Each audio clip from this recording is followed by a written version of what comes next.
For the Wild is brought to you in part by the Calliopeia Foundation. We are grateful for their continued support and the support of grassroots contributions from listeners like you. Learn more at calliopeia.org. To make a donation, visit forthewild.world/donate or find us on Patreon. If you'd like to support us in other ways, consider sharing our episodes through social media or leaving us a review wherever you listen to the podcast. Hello and welcome to For the Wild podcast. I'm Ayana Young. Today I'm speaking with Antonio López. A democratic society really cannot survive information monopolies. You have to have diversity of opinions and diversities of worldviews. Dr. Antonio López is a leading international expert bridging ecojustice with media literacy. He is a founding theorist and architect of Ecomedia Literacy. As a producer of dozens of youth media projects, Antonio has collaborated with the MacArthur Foundation, National Center for the Preservation of Democracy, National Rural Health Organization, and numerous First Nations across North America. He received professional training at the Center for Investigative Reporting in San Francisco, earned his BA in Peace and Conflict Studies at UC Berkeley, and MA in Media Studies at New School for Social Research. He earned a Ph.D. in Sustainability Education from Prescott College. He has written numerous academic articles, essays, and 4 books: Media Ecology, A Multicultural Approach to Media Literacy in the 21st Century, The Media Ecosystem, What Ecology Can Teach Us About Responsible Media Practice, Greening Media Education, Bridging Media Literacy with Green Cultural Citizenship, and Ecomedia Literacy, Integrating Ecology into Media Education. He is currently Chair and Associate Professor of Communications and Media Studies at John Cabot University in Rome, Italy. Well, Antonio, thank you so much for spending time with us on For the Wild. I'm really looking forward to this conversation. I'm so pleased to be here. It's an honor for me. I'm a big fan of the podcast, and I'm just really honored to be on with you. Oh, thank you so much for sharing that. Well, to begin our conversation, I wonder if you could introduce the term ecomedia as it relates to our collective footprint and mind print.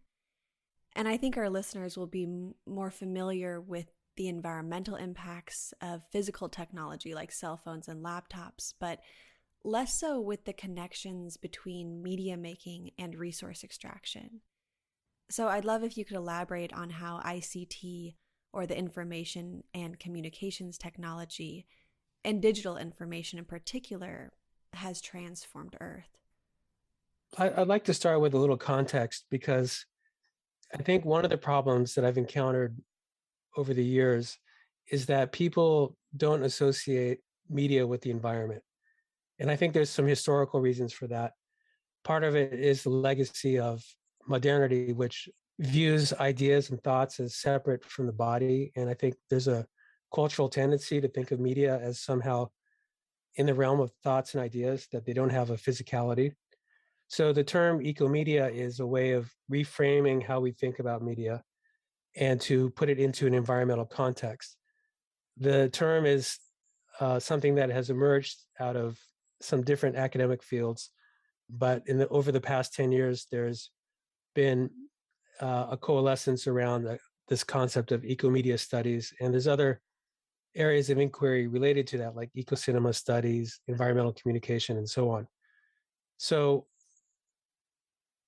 the concept of ecomedia encompasses 2 areas or 2 spheres. One is the environmental impact of our gadgets and the infrastructure of ICT. And then the other aspect is the ecological mind print, which I think we'll get into later. So just to start with the infrastructure, the environmental impacts of all of our gadgets and devices occur in many different stages of the production chain. You could start with the production of computer chips, which require massive amounts of energy and water. And in fact, they're in Taiwan, which is one of the places where a lot of microchips are made. And you may have heard that there's a shortage these days. there has been a drought, and the government has had to make decisions about whether or not they should use water for agriculture or for chips. Thankfully, they're using it for agriculture, but that has led to a shortage in chip production. So that's one aspect of it. And then we also have to think about the the media is maybe one term that some theorists argue is that it's media is really an infrastructure. And for us to access our data or our entertainment, to make our phone calls, any aspect of media, that whether it's for personal communication or mass consumption and information, it requires a massive physical footprint, an infrastructure, a global infrastructure of satellites, of antenna, of cables. The internet is a bunch of cables. It's running all over the earth, through the sea, across the earth. I mean, then there's also relays through satellites, and it's just a massive physical infrastructure, pipes, and so forth. And then there's the manufacture of the actual computers and the gadgets and what those resources require.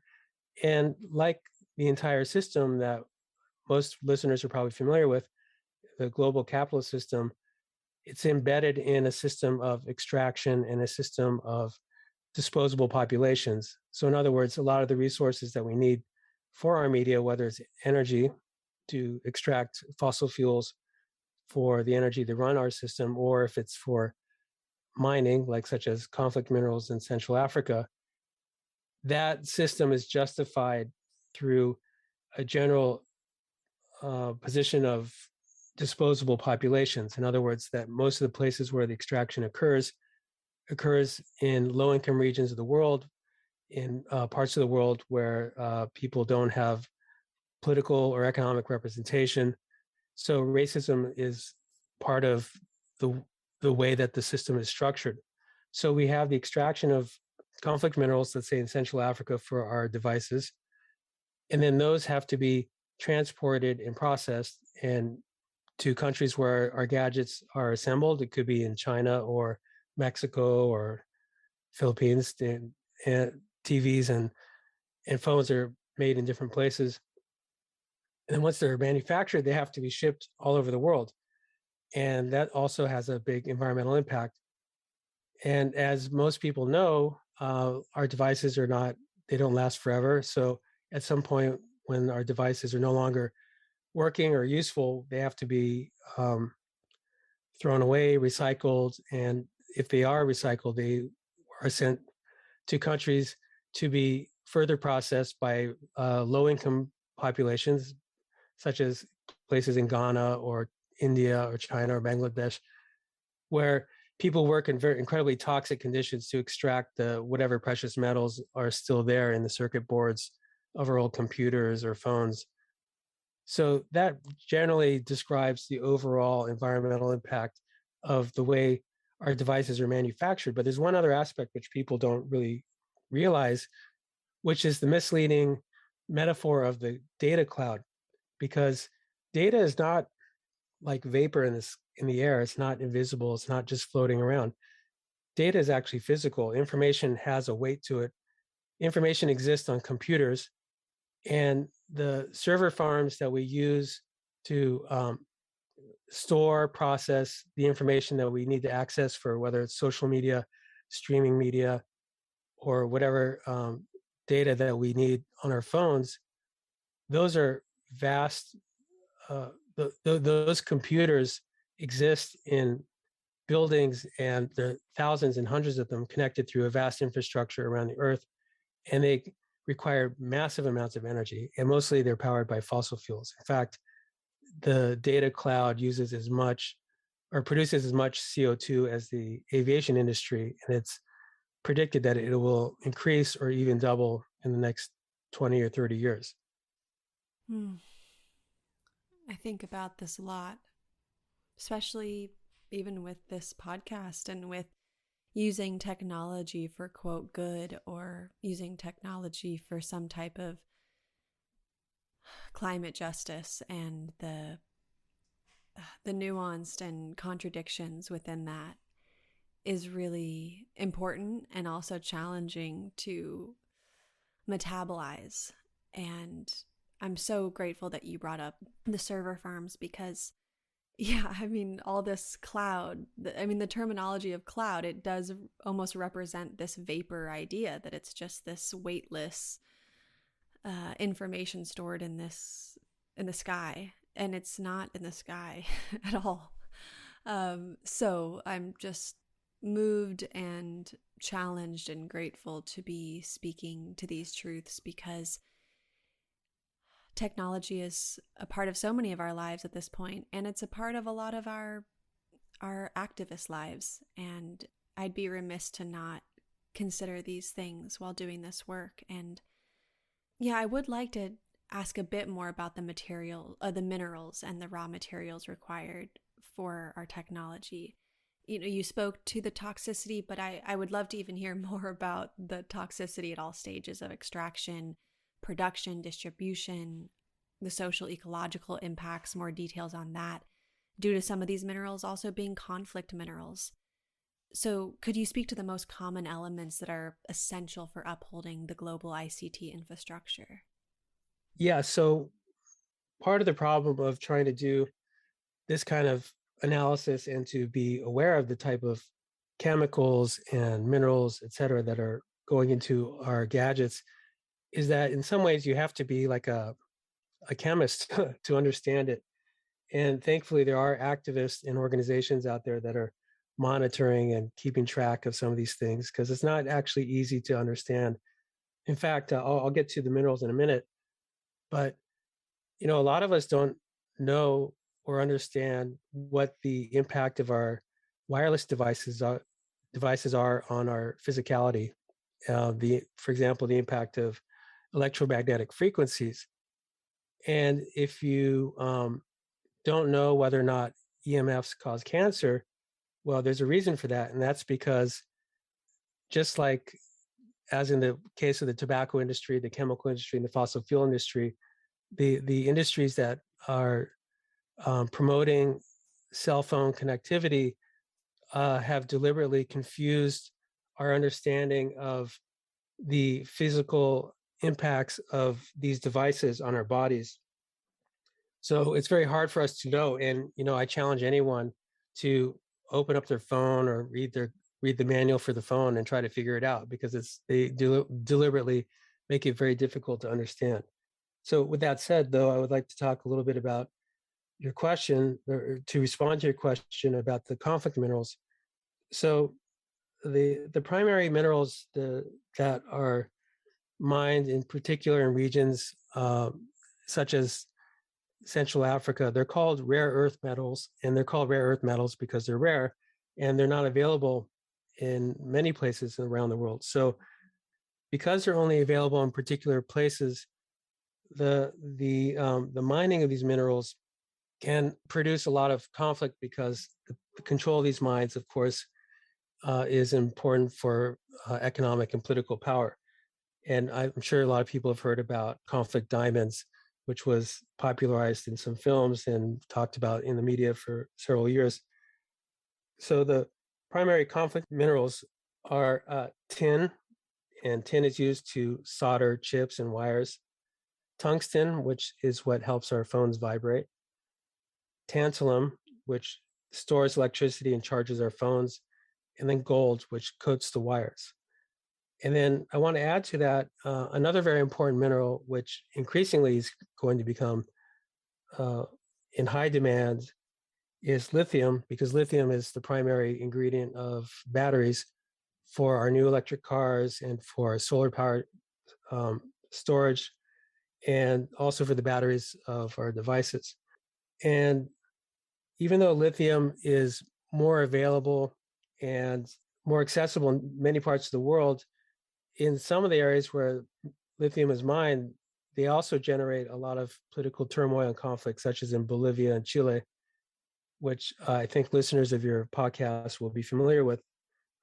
And, but again, I want to put that in the context of the extractive or the extraction economy, which is, we have to name it what it is. It's a neo-colonial economic system. and it's a continuation of the the colonial system that was developed in the 19th century. Well, we can go back even further than that, but was predominantly spreading across the world in the 19th century, 17th century, 18th century, excuse me. And it's just a continuation of that process. So these are foreign powers that are extracting the local resources to export them out for the global economy.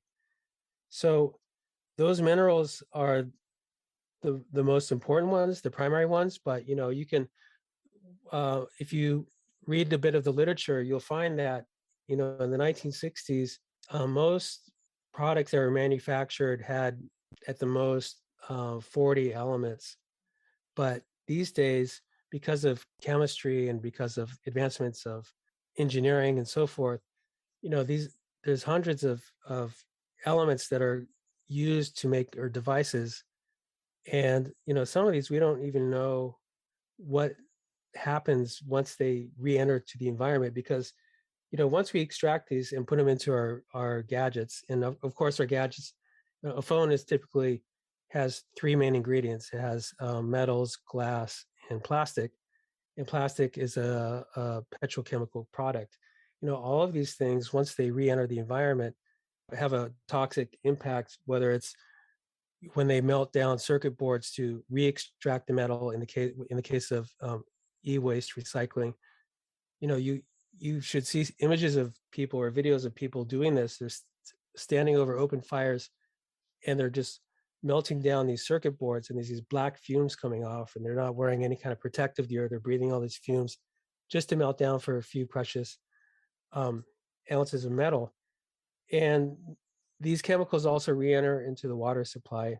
And some of these, again, I'm not a chemist, so I can't, I don't have a menu of ingredients to tell you everything that's been re-entering into the system, but I can assure you that in places where these are manufactured and disposed of, they are causing huge damage to watersheds and to local health. Wow, there's so much food for thought in your responses. Well, I'd like to transition to discussing an often neglected facet of this topic, which is thinking about the total carbon footprint of the Internet of Things. In Ecomedia Literacy, you share, quote, by 2030, the global cloud may consume as much electricity as the entire country of Japan, whereas in 2007, the carbon footprint of ICTs was 1%. By 2040, it will be 14%, half the size of the entire transportation industry. As the Internet of Things comes online, the problem will only be compounded. Cisco anticipates that we will have as many as 28.5 billion networked devices online by 2022. Consider the potential energy of the gadgets and cloud infrastructure needed to keep everything connected and running, end quote. Whew. So I'm just wondering, if you could share with us the scale of our carbon footprint when it comes to the Internet of Things, and how you're thinking about this in context to our general preferences in terms of, needing some form of content streaming continuously in the background of our lives, whether that's through platforms like Spotify, Netflix, YouTube, and the list goes on and on. Yeah, so this is an interesting problem, and since I wrote this, I've learned new things which complicate this even more. So people are not really talking about the Internet of Things so much anymore, although it's definitely becoming a part of our lives in a way that is very subtle and quiet, and we're not even aware of it. And for those who don't know what the Internet of Things is, it's just that more and more products that we buy will have connectivity. And you may have noticed, if you've gone to the store to buy, like, a toothbrush, it's now a Bluetooth toothbrush, or refrigerators are connected to the internet, all these kind of things, which, by the way, is a security nightmare, but I won't get into that. because then if you can hack someone's toothbrush to get into your network, that could be a real nightmare for you. Oh my But gosh. I mean, that actually sounds like Wow. a scene out of like a farcical science Mm, fiction written by Philip K. Dick. mm. But in any case, yeah. So again, it's just the scale of the vast number of devices that are being made, and of course, everything that's made is going to get thrown away. So you have to think of this also in terms of waste, and all this requires power. And the thing is that the issue of power and servers is slightly complicated by, and so I've been reading different studies, and it's not really clear what the direction is. I mean, of course, it's the direction is always going to be the curve going up to consume more, but in fact, we're the curve is slowing down a little bit because the machines are getting more efficient, so they consume less power. So that's a good thing. Um, but on the other hand, you get you've everyone has found out that refrigerators are more efficient, but so I have a more efficient refrigerator, I'll just get a bigger one, and so it ends up consuming the same amount of power. Or TVs are more efficient, but people are just getting more bigger TVs. So that's one problem. But um, a lot of companies are aware of this problem, Google, Facebook, Apple, and they are making efforts to transition to clean energy. So that's a good thing. However, that transition is still within the extractive economy. So even going into green energy and clean energy, which will be powering a lot of the servers of the future, they're still extracting resources to uh, build those technologies for the clean energy, to build the windmills, to build the solar panels, to get the lithium for the batteries. So um, even though I'm encouraged by the efforts of some of these big tech companies to transition more to clean energy, I don't necessarily feel optimistic about a change in the way that the global economy is structured. It's still within that system of exploitation. But one of the things, going back to this research, that is becoming maybe more alarming to me that I had not known about when I wrote this book last year, is the impact of blockchain and Bitcoin and artificial intelligence, because all of these processes require vast amounts of power. So people may not realize that when Google or Apple are training, or Amazon are training their software to do voice recognition or facial recognition, they have to run computers like warehouses full of computers, hundreds of computers for days, 24 hours, months, to process all this data and information to just do voice recognition. So all the hype around AI is, I find, even probably more disturbing or problematic than some of the other sort of hyped up technologies that have been promoted in the past, like the Internet of Things. Like now I'm thinking that AI is going to be incredibly impactful. It is incredibly impactful. So, and then Bitcoin, which is another sort of revelation, the value of Bitcoin, strangely enough, is based on actually how much carbon they can burn, because that's what makes it rare. That's what makes it material. That's the gold of the currency, is the actual burning of energy, because the burning of energy, there's a cost. And so when people set up Bitcoin farms, there's people build these big factories with full of servers to do these complicated mathematical processes, which create the value for the Bitcoin. They go around the world where energy is cheapest. And in the case of Texas, recently, a lot of these companies, Texas has been promoting the fact that they have cheap energy, and they're advertising themselves as a place to start Bitcoin factories. So a lot of Bitcoin farmers, I'm not sure the exact technical term. Farmer seems like a kind of an ironic name, but uh, setting up their server farms in Texas. Texas is saying, "Hey, we've got cheap energy," and what makes it cheap is because it's fossil fuels. That's what they're burning, and that's the value or that's what generates the value for Bitcoin. So also online gaming, and yeah, you mentioned streaming. Streaming also has a pretty big carbon footprint. Again, I think some of these companies are trying to address this. I don't know if it'll be enough, but it's certainly something that we should be concerned about. And thankfully, there are organizations that are putting pressure on companies like Netflix and Facebook to transition into clean energy for their services. So there is some positive movement, but probably not enough at this point. Mm. Oh my goodness, this is just so deeply sinister. This is really a twisted nightmare. Just hearing more about Bitcoin. I mean, I knew it wasn't great, but holy moly, this is. Yeah, and Bitcoin actually consumes, like if you take Bitcoin as a whole, I don't have the exact statistic in front of me, but apparently it consumes as much energy as some small countries.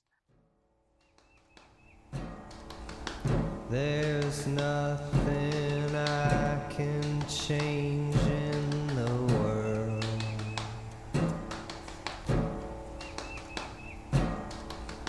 I know there's nothing I can control. Not the wind, not the rain, not the sunshine, not the thunder.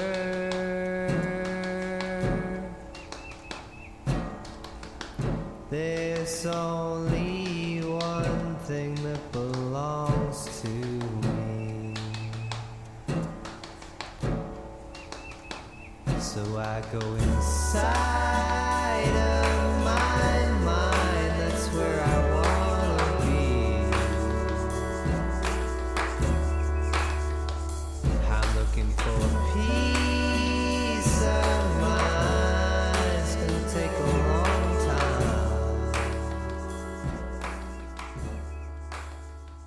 So I go inside of my mind. Gosh, yeah, just thinking about all the resource extraction that goes into this is one thing, but thinking about the nature of continuous streaming and the reality that so many of us have become dependent on constant and multiple forms of stimulation. So I'd like to ask you about desensitization in media and what you have learned about eco-media in terms of sensory stimulation and the trajectory of the past couple of decades wherein different media outlets are constantly seeking to monopolize our attention. Yeah, thank you for asking that, because this is a really important story that people are not really familiar with. And so let me start by saying that part of my opening statement was that people don't normally associate media with the environment. Well, another way to rethink media and to understand media in a new way is to recognize that media start as nerve stimulus. That, I mean, just think about the information that our mind or our cognitive processes are engaging with, whether it's light or sound. These things are physical. Sound is touching our eardrums.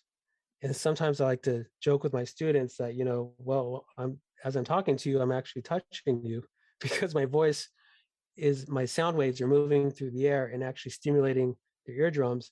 And then likewise, the light that's bouncing off me, stimulating the sensors in their eyes. And so all media starts off as nerve stimulation. And over time, as we've become more inundated with media, that also means that our nerves have become more stimulated and more inundated. And an interesting exercise you could do is if you look at artwork from like medieval Europe, you'll notice that the images are very dense. There's a lot of going on. There might be some writing. There's a lot of details. There's a lot of different things, and you have to spend a lot of time with it. You have to look at it for a while to see what's there. You have to read it, and you compare the experience of looking at like medieval art with, or let's say Tibetan sun mandala, something like that, to Instagram, where you're just with your finger scrolling through the screen, touch, touch, touch, touch, and we look at it for just a second. The trajectory from that sort of slow seeing, slow media, as some people talk about, to the present moment has happened primarily, in the 20th century with the advent of mass media, where increasingly as we created new reproduction technologies, whether it's recorded music, photography, film, then radio, then TV, and now, of course, the internet. Every time we introduce these to our environment, our physical bodies get more stimulated. So one exercise I like to do is show students the first James Bond trailer of Dr. No from like 1962, which is about 3 minutes, which is fairly long, and have them watch that and then compare it with a trailer for the most recent James Bond movie, and to compare the experience of watching the first one with the most recent. And a lot of the comments will be that the watching the first Dr. No trailer, and 1962 is not that long ago. They find it torturous. They find it's so slow and almost painful. Whereas if you watch like a more recent James Bond trailer, you'll notice there's like an edit every half a second, and it's loud and it's fast and it's flashing and moving so quickly. And how did we arrive to that point? Well, this idea, this concept of the creeping cycle of desensitization has to do with the fact that our media economy is based on attention. What you pay attention to is what makes money. And there's so much competition for our attention that certain levels of nerve stimulus that we become accustomed to, and it becomes normal. And then in order for a new media product to stand out from what is normal, it has to be more of something. It could be more violent, it could be louder, it could be faster, whatever. And that's why you start to see, basically since the advent of film, increasingly film edits speeding up. Although, I think for probably the first 30 or 40 years of film, they didn't speed up so much. But if you go back to the 1960s to the present, there's this increasing acceleration. So, every 5-6 years, something has to come along to stand out and to be the new thing, to raise above what has become normal. And then that becomes normal. And then something comes along, and then that becomes normal. So that's why, artists and filmmakers, and I'm focusing mostly on film, but we could apply this to advertising and TV as well. The level of stimulation that we're become accustomed to, it becomes normal, and we don't even pay attention to it. So this is why a lot of people now, decry what the internet has done to our brains, because we're so accustomed to moving quickly and to scanning things, and to there's also been studies that show that our phones and screens of computers are changing the way that we process information, the way that we look at things.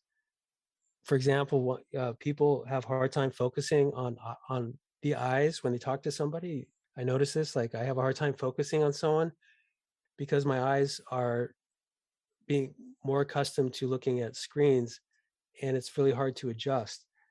So this issue of this increasing nerve stimulation, I think, is a direct byproduct of the political economy of media, which is based on advertising and based on attention. And the thing I would like to point out is that it doesn't have to be this way, because media does not have to be for profit. It doesn't have to be based on advertising.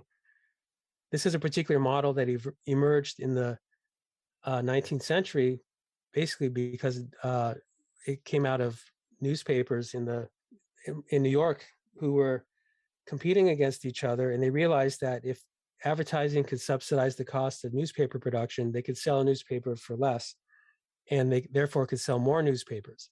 So that model of funding is what became the primary model for all mass media, and it's also the model for social media and the current political economy of platform and surveillance capitalism. This is what we're experiencing now is not necessarily new. It's just a more evolved model of something that emerged from newspapers in the 19th century.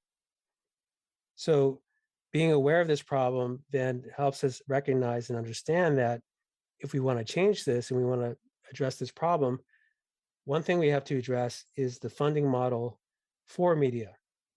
So I think anyone who's concerned about this problem, and I think we all should be, we also have to put our money where our mouth is. We need to support alternative media. We need to support nonprofit media. We need to, and then also advocate for government regulation to break up media monopolies, which drive this attention economy, and to change the business model. There's some people are advocating in the case of like companies like Facebook and Google that they get treated like utilities, like a public utility, which takes the profit motive out, and therefore would change the way that they're structured and change the kind of algorithms that they use. To that also, another byproduct of this creeping cycle of desensitization is the emergence of the rage economy, because what the way Facebook or YouTube make money is through, I put engagement in quotes, but they, by enraging people, by getting people angry and upset, that's what drives their attention and keeps their attention on those platforms. And so if this is disturbing to people and they want to change that, then we have to change the business model. It might be a little bit harder to change the business model of the big companies without government intervention. In fact, does require government intervention. And it does seem like there's movement of late to reform Facebook, but I don't know, the genie's out of the bottle. I think that we have to really just go back to the drawing board and rediscover, and this is related to the movement of slow media, which is that people are like the movement of slow food, to not buy prepackaged or fast food, but to cook slow meals and to bring community back to eating and producing food. Likewise, we do that with media and have slow media like radio, for example, community radio, but making zines.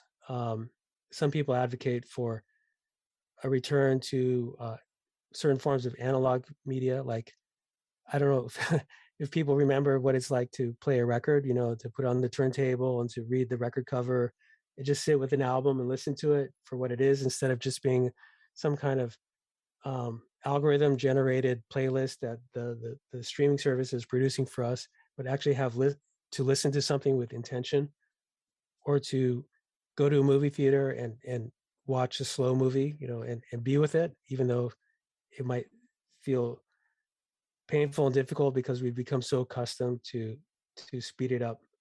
And I think that there are artists that are aware of this, and there's actually even big mainstream movies.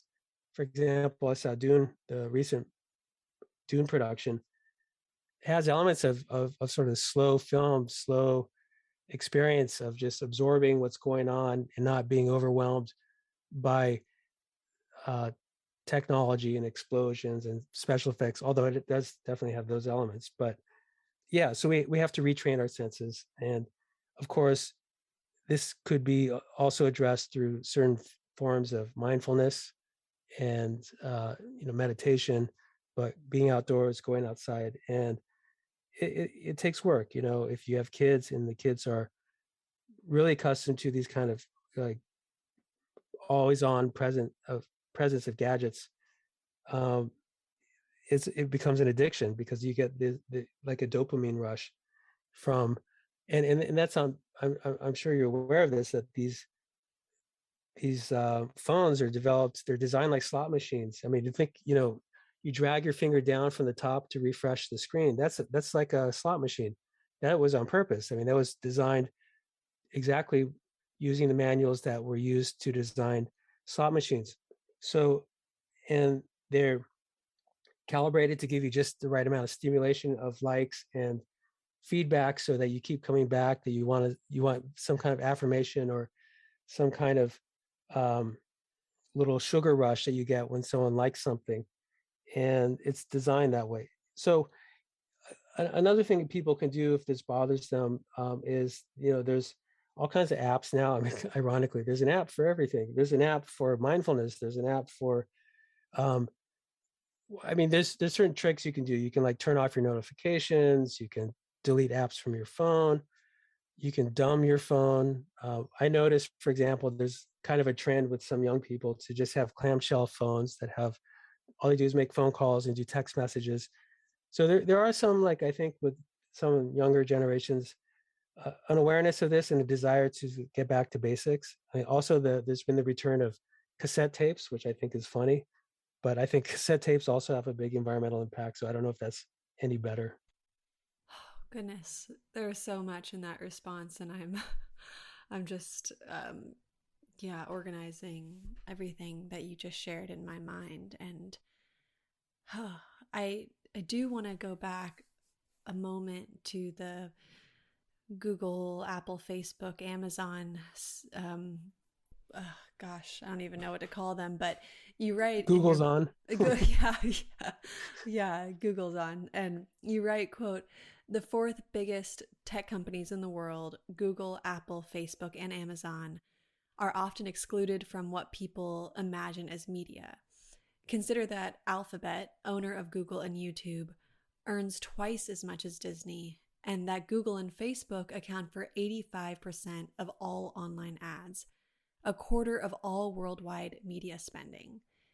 We also have to add to the mix Microsoft, IBM, Netflix, and providers like the telecom giant AT&T and cable service Comcast in the United States, who are now the owners and distributors of media content, end quote. So the term mainstream media is thrown around very freely, but I wonder if you could share with us the connections between these big tech companies, their stake in media content, and platform capitalism. Yeah, so you're right that I think people misunderstand what they mean, or they misstate what they mean by media.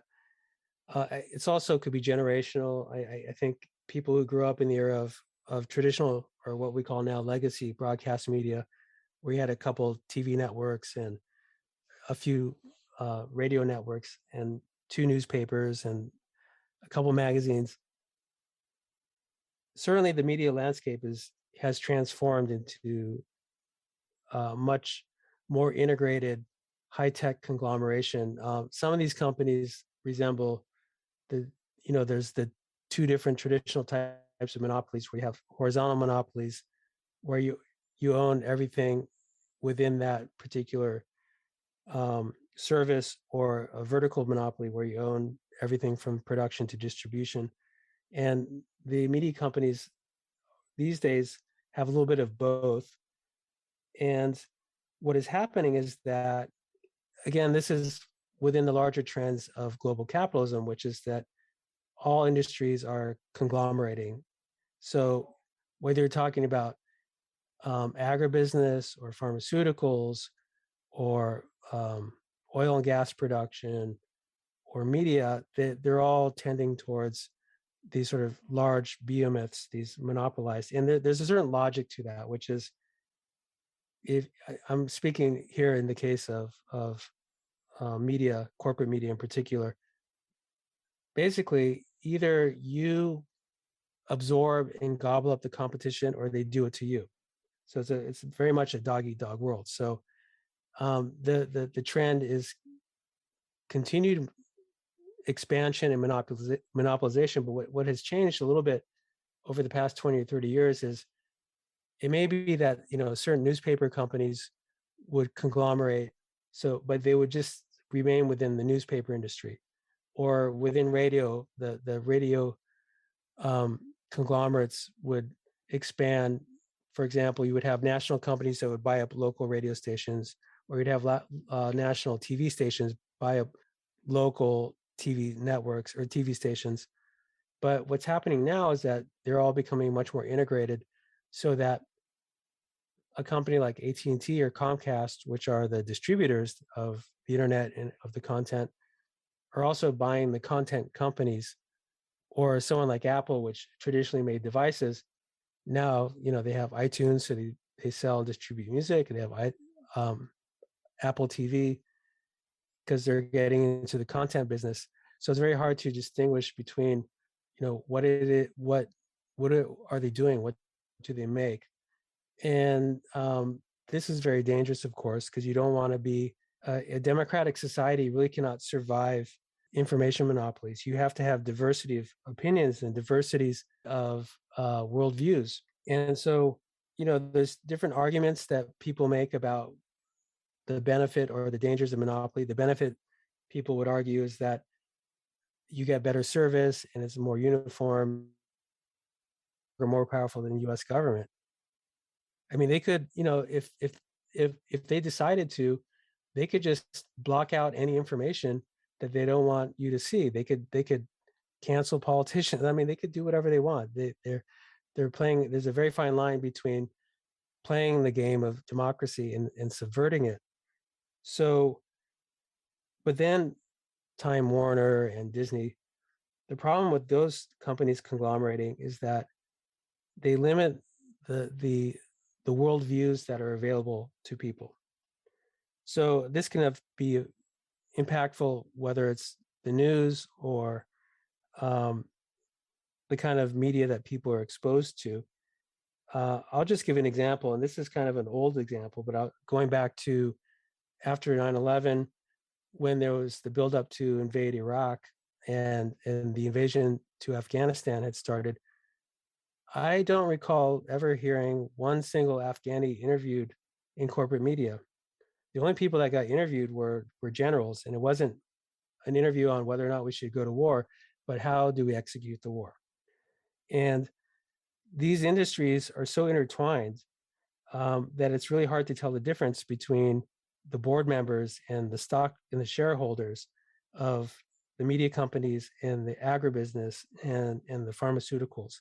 And actually, this is probably the most disturbing trend that people need to pay attention to.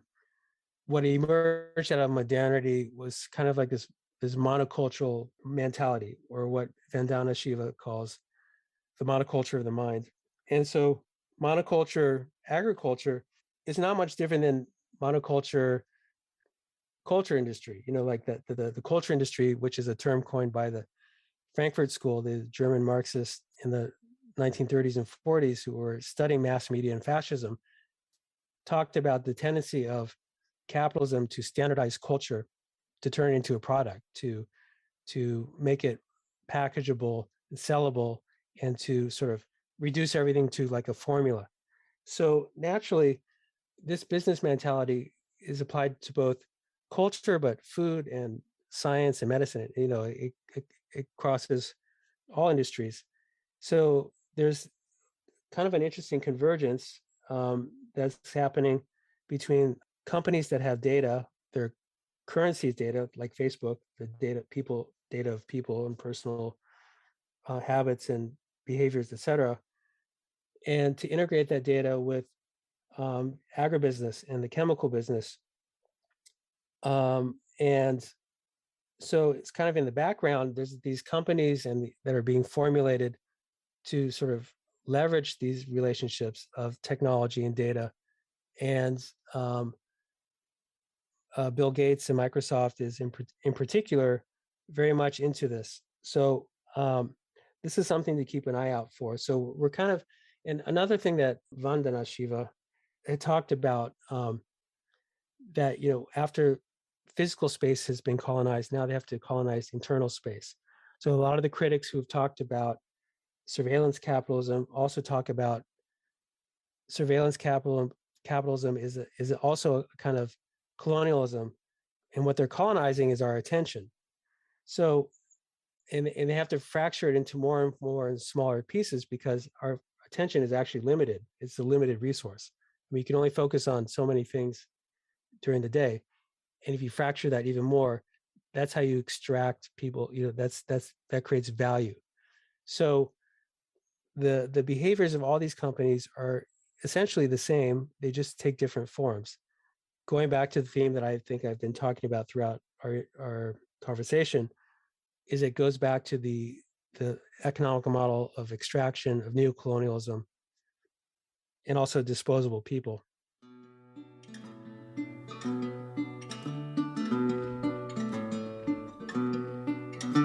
Hard times here and everywhere you go.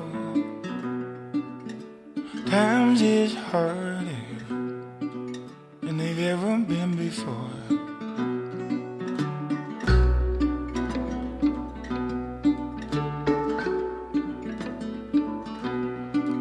And the people there drifting from door to door. Can't find no heaven, no matter where you go.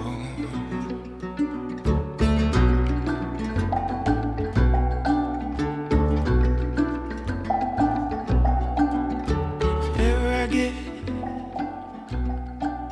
off this killing floor, I'm never gonna get down this low anymore.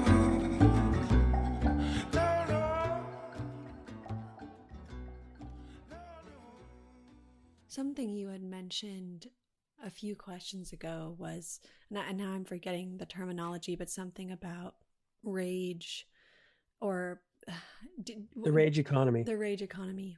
Yeah, there's so many different segments of the economy now. It's really hard to keep track of, but you mentioned wanting to discuss the relationship between fake news, climate denial, and white nationalism, specifically using the term Petro-masculinity.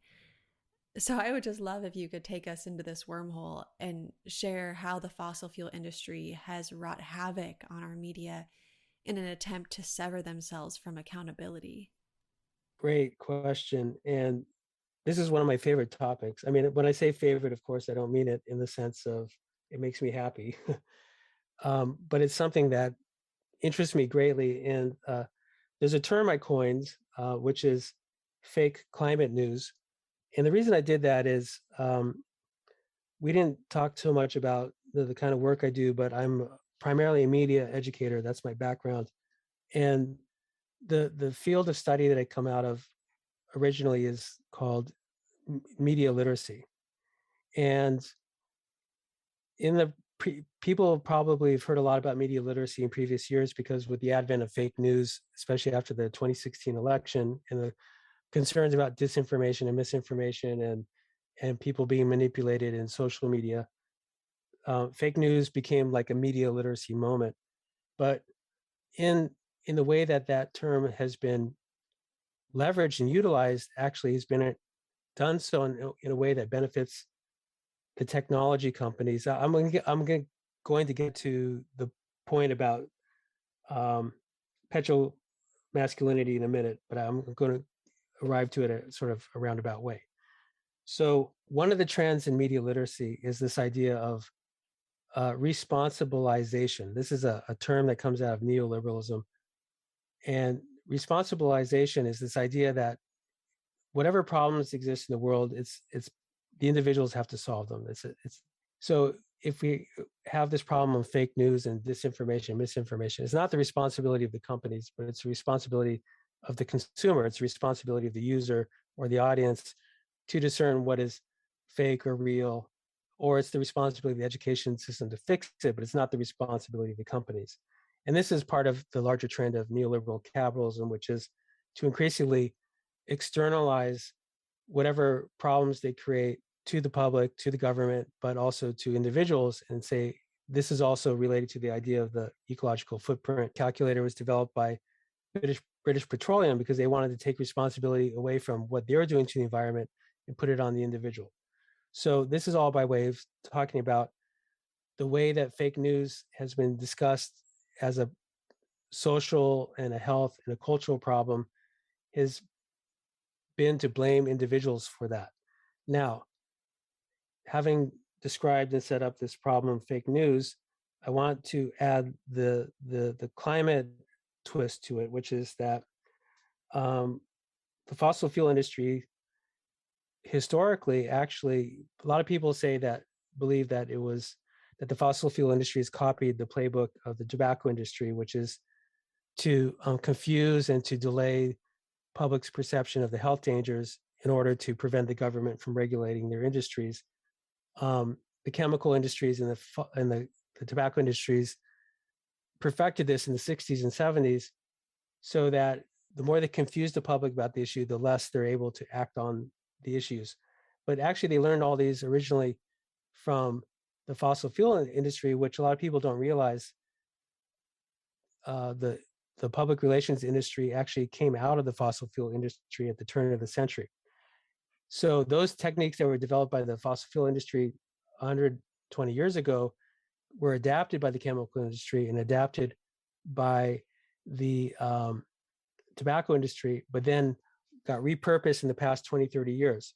So what has been happening is that in order to delay government intervention, to delay the public from trying to reduce and to transform the fossil fuel use in our society, they've had to find ways to confuse the issue, and the way they've done that in particular is to intervene within a specific area of the society and the culture that could be leveraged, which is what I would refer to as the right-wing media ecosystem.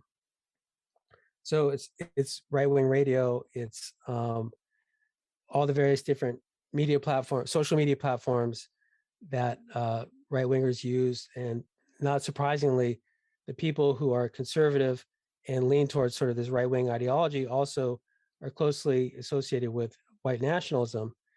And white nationalism has ties to the fossil fuel industry because, again, we have to go back to the origins. Colonialism is white nationalism. And fossil fuel industry is an extractive industry that emerges through the colonial mentality. And there's a relationship historically between white nationalism and the fossil fuel industry. And so it was a natural area for them to I don't know if infiltrate is the right word, but to leverage, because there's now we get to the term of petro-masculinity. If you listen to the rhetoric of fossil fuel culture, or any kind of sort of Republican or conservative talking points about jobs and about coal mines and things like that, they're very much closely aligned to this idea of real jobs, and that's code for jobs for men, but not just any men, but white men as well. And if you think about the actual act of extraction, it's you're drilling into the earth. It's something that's sort of, if we were Freudian, we could say is almost sexual in a perverted way. And so there's been a lot of interesting studies that show the relationship between sort of like the culture of extraction, the culture of fossil fuel production is also associated with patriarchy. It's associated with, in particular, white male working class groups. And I think people are probably familiar with one of the problems in where extraction takes place is that there's a epidemic of missing Native American women and of sexual violence. It's not an accident, because wherever they're extracting, sexual violence follows. So there's a close relationship between that. So what happens on an ideological level is that in those media spaces where denial of climate science is being promoted, it's being promoted in the same breath as the white nationalist ideologies in patriarchy. And what they're finding is that what people's beliefs are about the environment, what people's beliefs about climate and climate science in particular, it's not whether they believe science or not, it's whether or not it aligns with their ideology. So the conservative ideology closely aligns with climate denial. It's very tribal, and that also gets exacerbated by the other problems that we talked about with social media, because of these algorithms. These algorithms promote and exacerbate these tendencies because it's within those sort of niche right-wing media ecosystem where all that rage is produced.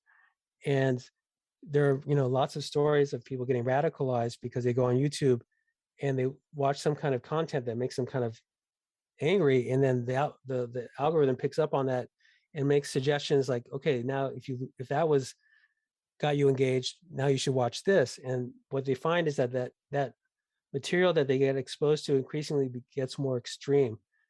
And so the oil or the fossil fuel industry is well aware of this, and so they're very good at manipulating search engines. They're very good at manipulating the way that their message um, appears first when people are searching for things, but then they deliberately finance, and promote think tanks that produce the sort of the intellectual, if you want to call it that, the ideas that are disseminated in that right wing ecosystem. So it all gets kind of mixed up, and which is unfortunate. Now, one thing I will say that something I think probably everything I've been saying has been pretty depressing. I have some good news, which is that Google recognizes this problem and has recently, as in like a few weeks ago, vowed to purge climate disinformation from their platforms and from the search engines, that they're not going to promote it, and also on YouTube. Facebook said they would do this, but apparently from more recent studies I've seen, they haven't done that. But these companies know where this information is coming from, and they are amplifying it. And if they know how to amplify it, they know how to turn it off. So there are solutions, but it's you're going up against a very well financed industry that really created public relations. They're it's the dark arts. They produced it, and it's so deeply infiltrated our society that they've literally changed our culture, unfortunately. Have they ever? Yeah. Well, I have this question that has been really alive for me, especially over the last year. And it does seem that climate change coverage is now featured in mainstream media much more often these days. However, I think we could agree that the type of coverage is still significantly lacking. And I feel similarly about this sort of phenomenon that is happening via social media, where climate change content is really being capitalized upon because it's trendy and it can be used to accrue social and sometimes even financial capital. In Ecomedia Literacy, you share, quote, "The majority of environmental discourses are ambivalent because, depending on their use, they can promote an assortment of politics that range from anthropocentric to ecocentric, but they mostly support the mainstream. Remember that conservatism and preservationism are considered part of the status quo. Though in some cases, the aim of a discourse is to critique environmentally destructive practices, it might also be used to promote reform-oriented policies, such as conservatism or greenwash accompanies environmental practices that are ultimately anthropocentric," end quote. And I wonder if this is something that has come up for you in terms of how topics enter the mainstream media and how we can strive to contribute to eco-media systems that don't seek to dilute and profit off these topics, but instead actually create change at the scale that is so desperately needed. The title of the book is Ecomedia Literacy, and my aim was to teach people the skills to be able to critically engage these kind of discourses. So that particular passage that you read brings to mind an example that I like to teach with, which is Chipotle, which is that fast food burrito chain that puts itself to the public as sort of environmentally friendly and healthy, which probably compared to McDonald's, it's probably a little bit better than that. But they put together some very clever ads. I don't know if people saw those, that were online. There was like short animations, and they sort of represent themselves as sort of aligning with the small farmer, and they use these kind of discourses that they're critiquing industrial agriculture. And so they sort of create this contrast of like, we're the family farm friendly corporation. We're not one of those guys, the big evil agribusiness uh, companies that give chemicals to their animals and all that stuff. And it may be true that Chipotle is probably a little bit better than a normal company, but it's a kind of greenwashing that I think hides the fact that no matter how good a company like Chipotle wants to be, they're still a fast food company, and it still is that. It's kind of similar to the problem I was talking about. Like, yeah, we can transition to clean energy, but if it's still an extraction economy, we're not actually changing anything. So what is going on here is that we have all these discourses because everyone wants to appear like they're doing something good for the environment, um, but they're not necessarily changing their actual practices. So we have to be really good at identifying this. A term that we're going to be hearing a lot, especially with the upcoming COP talks in Scotland, is everyone wants to be net zero, but no one really knows what net zero means. And what just because a company says they're net zero, it doesn't necessarily mean that they're net zero. And this is going to be incredibly problematic. Everyone's going to be net zero, but no one's going to actually be net zero, if you get my picture. So we have to develop the techniques, the skills in order to analyze that, to deconstruct that. And this is very much related to going back to what I was saying earlier about the fake news panic. Everyone realized, oh my God, we're being inundated with all this false and misinformation. We need to teach people how to read this stuff and how to understand it.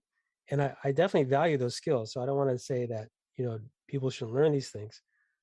But if it just comes down to conscious consumerism, we're just still consumers. It's still the same system. And that's not what we need. We need to transform our economies and our societies to something, much different.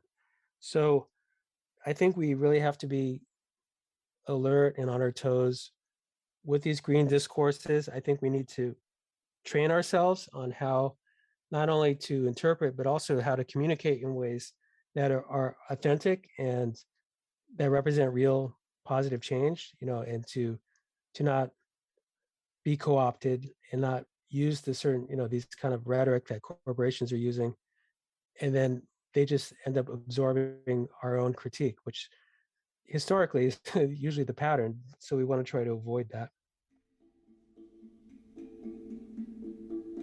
Thank you for listening to For the Wild podcast. The music you heard today was by Justin Cromer, Sam Sycamore, and Marty O'Reilly and the Old Soul Orchestra. For the Wild is created by Ayana Young, Erica Ekram, Francesca Glassfell, and Julia Jackson.